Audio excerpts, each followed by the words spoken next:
yo no fui la única, había 25 periodistas en el juicio, 25.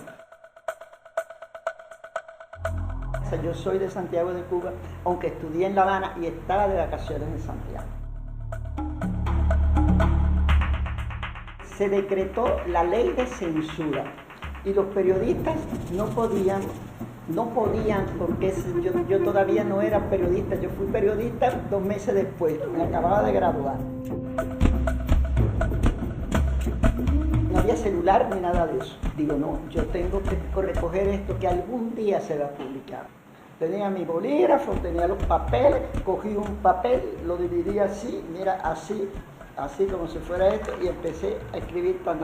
Entonces, ese día 26 de julio del 53, dieron una conferencia de prensa, el coronel Chaviano, y los periodistas que estaban allí entraron a la conferencia. El tristemente célebre.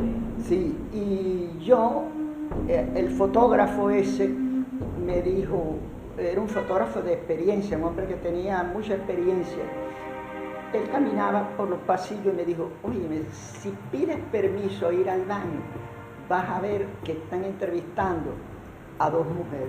Y caminé un pasillo. Dice, al regreso miré y vi 2 caras, 2 mujeres, yo no sabía quién era. Una se estaba balanceando así, esa era ella, Aide Santana. Ya yo no era la misma. Yo decía, no, pero este reportaje yo tengo que sacarlo algún día. Algún día se tiene que publicar. El 21 de septiembre empezaba el juicio en la sala más importante de la audiencia de Oriente, una audiencia que se había hecho en el gobierno de Carlos Prigo, preciosa, le llamaban Palacio de Justicia, donde cabían como 300 personas.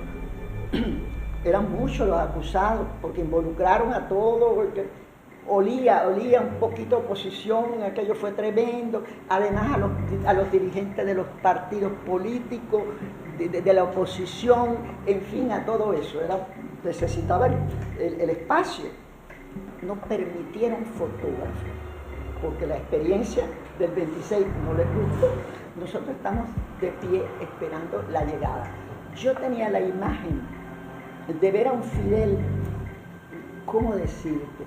No triste, pero sí molesto, no sé, bueno, un prisionero. Veo a un individuo, a un joven, tendría Fidel 27 o 28 años, vestido como los abogados, como lo que era él, con un traje negro azul, una camisa blanca, una corbata con unos botoncitos, era roja con unos botoncitos negros, y esposado. Y lo que yo tengo en mi mente, o incluso hoy día, es que él hizo así, ¡cha! Había alrededor de 100 militares con bayoneta calada, así en todos los bordes. Y dice, no se puede juzgar a un hombre así esposado, gritado. Y aquello fue tremendo. Yo observando y anotando, y anotando, y anotando, y anotando. Veía a los militares que las manos le temblaban cuando le iban a quitar las esposas. Y quitaron las esposas y comienza el juicio. Y Fidel pide la palabra.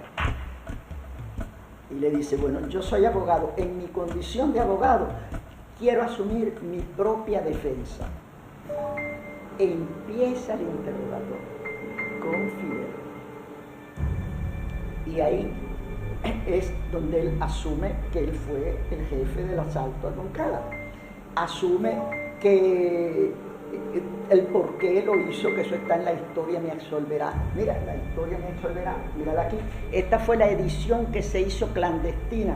Mírala aquí, esa es la primera edición que se hizo clandestina.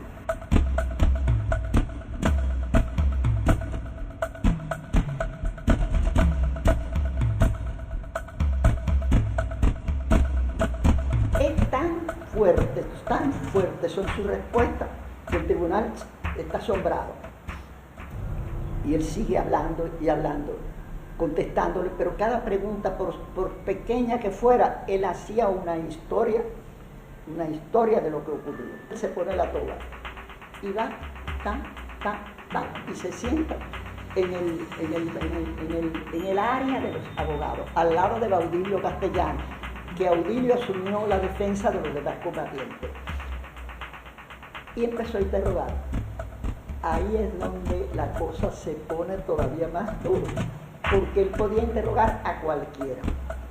Interrogó a uno de armería, interrogó al que, según el listado, a esto, luego. Aquí nadie se tiene que preocupar porque lo acusen de autor intelectual del Moncada, porque el único autor del intelectual del Moncada es José Martí. Y ahí habla de José Martí. Aquello fue impresionante, la gente aplaudió. Pues pasa en lista, fulano de tal, la letra B, la letra C, Fidel Castro Ruz. Y Melba levanta la mano. Doctor, diga doctora, ella es abogada. Yo tengo una carta del doctor Fidel. Entonces, dice, bueno, pero aquí hay un certificado médico que el doctor está enfermo, pero yo tengo una carta de él. Bueno, entréguela, la tiene que entregar. Se suspende la sesión brevemente. Era una carta de Fidel diciendo que él no está enfermo, diciendo toda la verdad, tan. En ese momento, cuando ya dice que continúa para los demás, hay un joven flaquito que está con un pullover y pelado así a la malanga, le decíamos nosotros bajito. Y le dice, doctor, mire, puede soltar a todos esos políticos que están ahí. Ninguno de ellos tuvieron que ver nada con nosotros. Lo que vinimos lo vamos a decir todos nosotros. Y el jefe Fidel, y esto que lo otro, ¿quién era? Raúl Castro. Hay un médico que fue asesinado delante de ellos, el doctor Mario Muñoz Monroy, que dentro de este momento se me ocurre que es un homenaje a ese médico, porque fue un médico magnífico que estaba con ella en el hospital, que fue uno de las retaguardias que tuvo el 26 de julio, el hospital civil y la audiencia donde estaba Raúl y el hospital civil donde estaba Abel con el médico, las mujeres y otro grupo. Causa 37, que es el número de la causa. Hospital Civil. Cuando entra Fidel, nosotros estamos en la puerta, afuera de ese saloncito. Es un pasillo largo. Y vemos un revolicó, algo que nosotros decimos revolicó, un tumulto. Y una voz que dice, Fidel, Santiago de Cuba está contigo, te queremos, y algo. Y bueno, veo que eran dos muchachas. Pero en fin, fue una cosa muy breve. La cosa es que aprietan el paso y entra Fidel. Los magistrados y el fiscal están, no sabe cuándo va a terminar, y sigue hablando, hasta que por fin todos están tan interesados, incluso los guardias, porque en todo esto estaba lleno de guardias militares con bayoneta calada adentro, incluso en el salón chiquito. Y es donde Fidel dice, gracias por la atención que me están prestando. Ojalá tenga aquí a un ejército entero. Porque él se da cuenta que lo están escuchando hasta los militares, eso. Gracias por la atención que me están prestando. Ojalá tenga aquí a un ejército entero. Eso lo dice ahí en la historia Maxolverá. Hay una cosa muy interesante en la historia Maxolverá, que es el desmantelamiento jurídico. Porque el abogado al fin, y además un abogado súper brillante, pues entonces él va desmontando cómo las falacias no se pueden dar como verdades. Y está claro que no es verdad toda la cosa que dice por las pruebas. Y a él le piden 30 años, pero ¿por qué? Porque él le dice, el jurado, esto es muy importante, importantísimo. La Constitución, lo dije al principio, había sido abolida por el golpe de Estado del 10 de marzo. Y Batista había puesto los estatutos constitucionales, un decreto ley, sustituyendo la dirección. Pero el Tribunal de Urgencia se regía por lo anterior, por la ley, se regía por la ley establecida. Pero a él, en el Tribunal de Urgencia, lo acusan, usan esa ley como si fuera un estatuto. Pero Fidel en el juicio desmonta eso y dice que no hay ley, que hay unos estatutos constitucionales. Luego entonces a él no lo pueden juzgar por lo que dice la ley. Y entonces de 30 años le echan 15. Es decir, que jurídicamente es brillante. La historia me resolverá.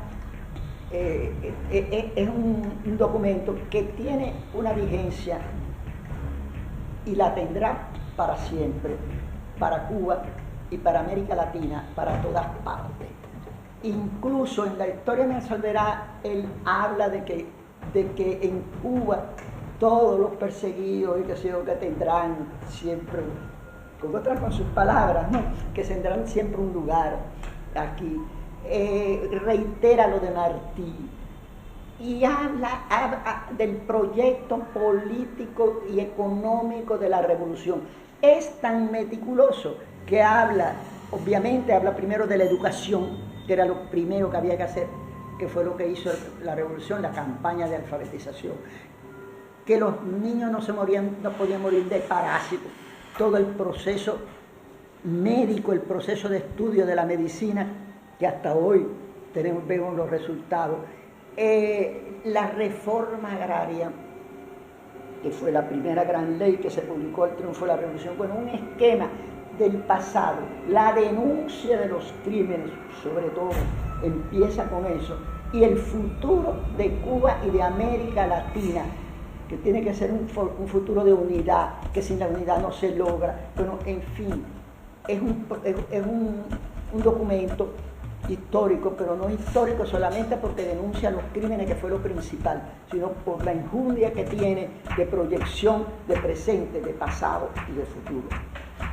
Tiene un valor jurídico y político extraordinario, pero extraordinario y de vigencia.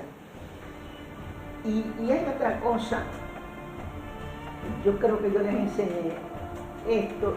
Esta es una foto de Alejo Carpentier, que yo le digo que porque él me dice eso ¿cómo se llama? De novelista por instinto. Y entonces él me está explicando, Alejo, de por qué la meticulosidad de yo decir hasta el color de la bandera, del color de las paredes, todo, si había un ruido, si hacía así, cómo estaba vestido. Esta es la última edición.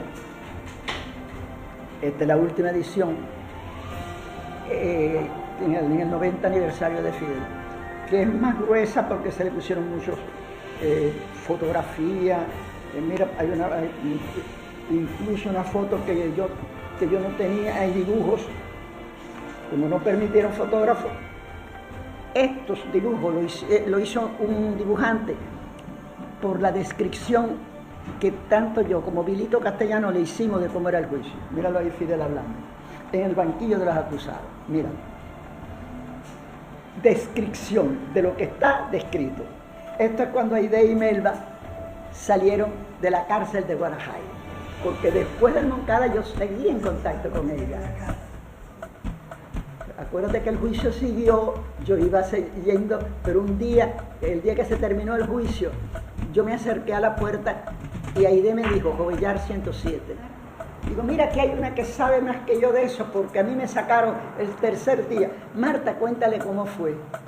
Y ahí yo cuento la historia del juicio. Y él está allí escuchando. Esto es en el finales del 59. Hay una conferencia de prensa en la CMQ, que le llamaban entonces la CMQ, que era la televisión. Esta es una foto muy interesante. Tú me preguntas los recorridos. Este es uno de los tantos recorridos como periodista de Granma. Este es un administrador de un central azucarero. Esta es cuando la zafra, que él tiene una computadora y él está sacando cálculos con el administrador de que si alcanza la zafra, de que no se alcanza. Esto es una madrugada, eran como las 3 de la mañana, los escoltas están ahí y yo estoy oyéndolo y tomando nota, porque él dice, cuando la zafra de los 10 millones, aquí es donde dice, no, esto es un librito que yo hice, porque cuando están haciendo la historia me resolverá clandestinamente Aide y Melba, yo ya tengo amistades con ella, tengo una relación política, claro, con ella y todo, pero yo no sabía que estaban haciendo eso. Yo pensé que la estaban haciendo fuera de Cuba.